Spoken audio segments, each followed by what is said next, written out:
السلام علیکم ورحمۃ اللہ وبرکاتہ۔ اللہ سے دعا کرتے ہیں کہ آپ لوگ خیریت سے ہوں گے۔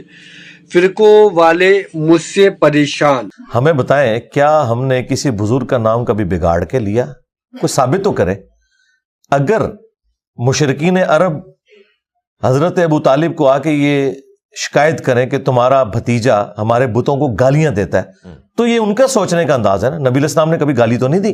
آپ تو صرف یہ کہتے تھے کہ اللہ سے ہوتا ہے اور بتوں سے کچھ نہیں ہوتا۔ تو میں جتنی باتیں کر رہا ہوں یہ ان کا کہنا ہے نا۔ مجھے بتائیں، آج تک کوئی پلانٹ ارتھ پہ نان بریلوی ایسا ہے جو احمد صاحب بریلوی کو اعلیٰ حضرت کہتا ہو سوائے میرے؟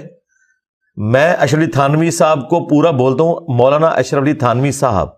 اچھا، علی بن عثمان حجویری صاحب صاحب، یہ وہ لفظ ہے جو قرآن میں اللہ تبارک و تعالیٰ نے ہمارے محبوب صلی اللہ علیہ وآلہ وسلم